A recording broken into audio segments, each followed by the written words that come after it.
누가복음 15장에서는 예수님께서 세리와 죄인들이 말씀을 들으러 가까이 나오는 그런 모습을 보고 바리새인과 서기관들이 수군거려서 이 사람이 죄인을 영접하고 음식을 같이 먹는다, 이런 비난을 하는 것을 예수님께서 보시고 이 바리새인과 서기관들에 대한 교훈입니다. 세 가지 비유를 이들에게 했는데, 첫째는 잃은 양의 비유, 둘째는 잃은 은전의 비유, 셋째는 잃은 아들의 비유, 이렇게 세 비유를 통해서 왜 예수님이 세리들과 죄인들과 함께 먹고 그들에게 말씀을 증거하는가. 예수님께서는 의인을 부르러 온 것이 아니라 죄인을 부르러 회개케 하기 위해서 오셨다고 했고, 오히려 예수님은 이제 이 세리와 죄인들의 친구로서 이렇게 생활했던 것입니다. 그리고 내가 이를 위해서 왔다, 전도를 위해서 왔다고 이렇게 말한 것입니다. 그렇기 때문에 이 말씀은 바로 한 영혼을 구원하고 또 그들을 돌이키고 회개케 하는 그런 말씀이 되겠습니다. 이런 그 양의 비유는 어떤 사람이 양 100마리가 있는데 하나를 잃으면 99마리를 들에 두고 그 잃은 것을 찾아내기까지 찾아다니지 아니하겠느냐. 99마리가 있다고 해서 한 마리 그냥 잊어버렸으니까 I don't care 이렇게 할 수 있느냐는 것입니다. 잃어버렸다는 것은 참으로 안타까운 것이고, 또 그것 때문에 사실 잃어버리지 않은 것보다도 잃어버린 것 때문에 더 신경을 쓰고 잠을 못 자고 고민하고 그런 것이죠. 그래서 이 잃어버린 양을 찾아냈을 때 얼마나 기쁘겠느냐 하는 것입니다. 그래서 이웃과 더불어 불러 모아서 잔치를 베풀 정도로 그렇게 기뻐한다는 것입니다. 하늘에서도 회개할 것이 없는 의인 99으로 말미암아 기뻐하는 것보다 죄인 한 사람이 회개하면 이렇게 하늘에서도 기뻐하신다는 것입니다. 그 당시 세리와 죄인들은 소외되고 버림받은 사람들이었습니다.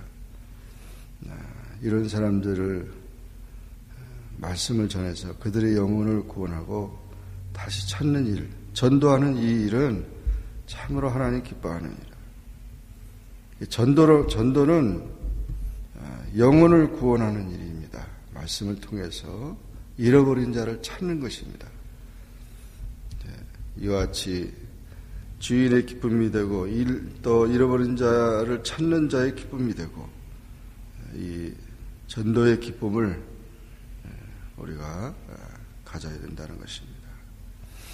8절 이하에서는 잃은 은전의 비유가 나오고 있는데, 어떤 여자가 10 드라크마가 있는데 하나를 잃으면 등불을 켜고 집을 쓸며 찾아내기까지 부지런히 찾지 아니하겠느냐. 이 드라크마는 헬라의 돈인데 은전입니다. 로마의 데나리온과 똑같은 그런 가치가 있는데, BC 300년경에는 이 한 드라크마가 양 한 마리 값을 쳤다고 합니다. 그러니까 상당히 큰 돈이죠. 한 데나리온은.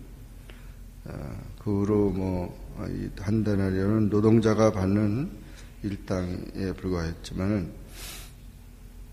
그것을 찾아내서 이웃과 함께 즐기며 잃은 드라크마를 찾았다고 기뻐한다는 것입니다. 여기서 마찬가지로 찾는 기쁨을 말하고 있습니다. 잃은 양은 자기가 길을 잃어버려서 찾은 것이고, 잃은 돈은 자기는 찾을 수가 없는 거죠. 주인이 찾지 않은 한 찾을 수 없는 그런 상태에 있는 것을 말합니다. 또한 12절 이하에서 잃은 아들에 대한 비유를 하고 있습니다. 어떤 사람이 두 아들이 있었는데 그 유산을 달라고 둘째가 다고쳐서 나눠줬습니다. 그 당시 상속재산법은 장자에게 3분의 2가 가고 차자에게는 3분의 1이 되는데, 그것도 부모가 돌아가셔야 받는 것인데 버젓이 살아있는데 상속재산을 달라고 하니까 참 기가 막힐 일이죠. 그래서 둘째 아들은 그 재산을 받아가지고 먼 나라에 가서 허랑방탕 재산을 낭비하고, 또 게다가 흉년이 들어서 아주 가난하게 됐습니다. 또한 그 유대인들이 싫어하는 돼지, 그 어려운 힘든 일, 돼지 치는 일, 그런 돼지 치는 일까지 하고, 심지어는 돼지가 먹는 쥐염 열매, 사료죠. 메뚜기처럼 모양처럼 생겨가지고 작은 열매인데 가축 사료로 쓰는 사료, 가난한 사람들이 음식을 대용으로 하는 그 쥐염 열매를 먹는 신세가 됐습니다. 그래서 이런 아들은 정말 아버지 집에는 양식이 풍족한 품꾼이 많은데 내가 여기서 줄여 죽는구나. 내가 일어나 아버지께 가서 아버지, 내가 하늘과 아버지께 죄를 지었사오니 지금부터는 아버지의 아들이 그럼을 감당치 못하겠나이다. 나를 품꾼에 하나로 벗어서 하리라 하고 이에 일어나서 아버지께로 돌아갔다. 그래서 돌아오는 아들을 보면서 아버지는 측은히 여겨 달려가 목을 안고 입을 맞추고, 그리고 종들에게 제일 좋은 옷을 내어다가 입히고 손에 가락지를 끼우고 발에 신을 신기고 살진 송아지를 끌어다가 잡자. 그리고 먹고 즐기자. 이 내 아들은 죽었다가 살아났으며 내가 잃었다가 다시 얻었다고 하며 즐거워했다는 거죠. 정말 그 아버지를 떠났던 그 아들이 정신을 차리고 다시 돌아와 이렇게 아버지의 품 안으로 다시 돌아오는 이 모습, 그것이 바로 우리의 구원의 상태를 말하는 것이고, 우리가 정말 주님 아니면 살 수 없는 그런 인생을 고백하는 그런 구원의 기쁨을 말하는 것입니다. 잃은 아들을 찾는 기쁨, 죽었다가 살아난 것처럼 그렇게 기쁘다.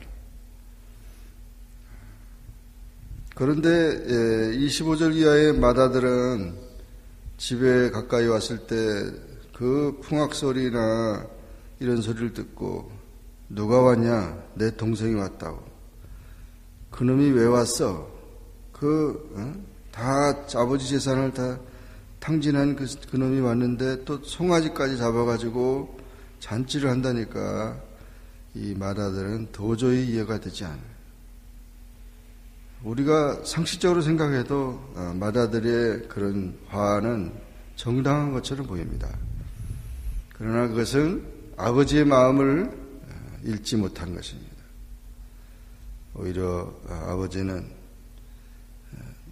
아들이 나에게는 내가 이렇게 아버지를 위해서 지금까지 헌신하고 열심히 일했는데 염소 새끼도 안 잡아주더니 이런 아들을, 이 방탕한 아들을 위해서 이렇게 한다는 것은 불공평하지 않냐 이거죠. 그러나 아버지의 마음은 그렇지 않습니다. 아버지는 내 동생은 죽었다가 살았으며 내가 잃었다가 얻었는데 즐거워하고 마땅한 것이, 기뻐하는 것이 마땅하다. 너는 나와 함께 있기 때문에 항상 내 것이 다 내 것이다. 그렇게 위로를 했습니다. 참 우리 인생은 이런 정말 그 삶 속에 있는데 하나님의 마음을 읽고 하나님이 기뻐하는 삶을 살아가는 그런 삶이 되어야 합니다. 비록 우리가 잘못돼서 잃어버리고 또 상처받고 또 이렇게 자기 고집과 자기의 생각대로 나가다가 실패해서도 다시 돌아오는 하나님 품으로 다시 돌아오는 그 영혼이 귀한 영혼이다. 회개하고 돌아오는 영혼들을 하나님 기뻐하신다. 오늘도 우리는 이 말씀을 기억하면서 잃어버린 자를 찾아서 이 세상에 오신 주님의 그 마음을 우리가 기억하면서 주님의 마음으로 영혼들을 볼 수 있고 또 사람들을 볼 수 있고 전도하고 그들을 구원해내는 그런 넓은 마음을 가지고 우리가 전 신앙생활을 하고 또 기도하고 가족과 또는 친척과 친구들과 모든 이웃들을 구원해내서 하늘의 기쁨이 되고 하나님의 기쁨이 되고 우리의 삶의 기쁨이 되는 그런 영적 기쁨이 충만하기를 주의 이름으로 축원합니다. 기도하겠습니다. 주님 감사합니다. 오늘도 기도하게 하시니 감사하며 주의 평강과 은혜 속에 살게 하여 주옵소서. 누가복음 15장의 말씀을 통하여 주님의 마음, 하나님의 마음을 우리가 더 깨닫게 해주신 것을 감사합니다.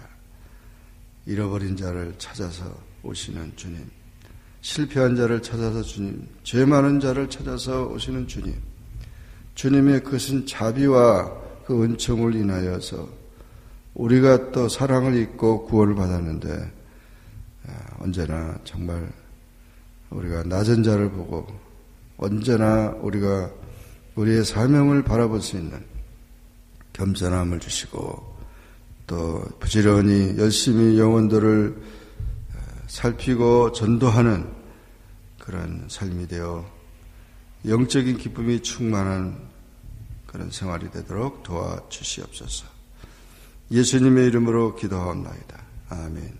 하늘에 계신 우리 아버지여, 이름이 거룩히 여김을 받으시오며 나라의 임하옵시며 뜻이 하늘에서 이룬 것 같이 땅에서도 이루어지이다. 오늘날 우리에게 일용할 양식을 주옵시고 우리가 우리에게 죄진 자를 사해 준 것 같이 우리 죄를 사하여 주옵시고 우리를 시험에 들게 하지 마옵시고 다만 악에서 구하옵소서. 대개 나라와 권세와 영광이 아버지께 영원히 있사옵나이다. 누가복음 15장에서는 예수님께서 세리와 죄인들이 말씀을 들으러 가까이 나오는 그런 모습을 보고 바리새인과 서기관들이 수군거려서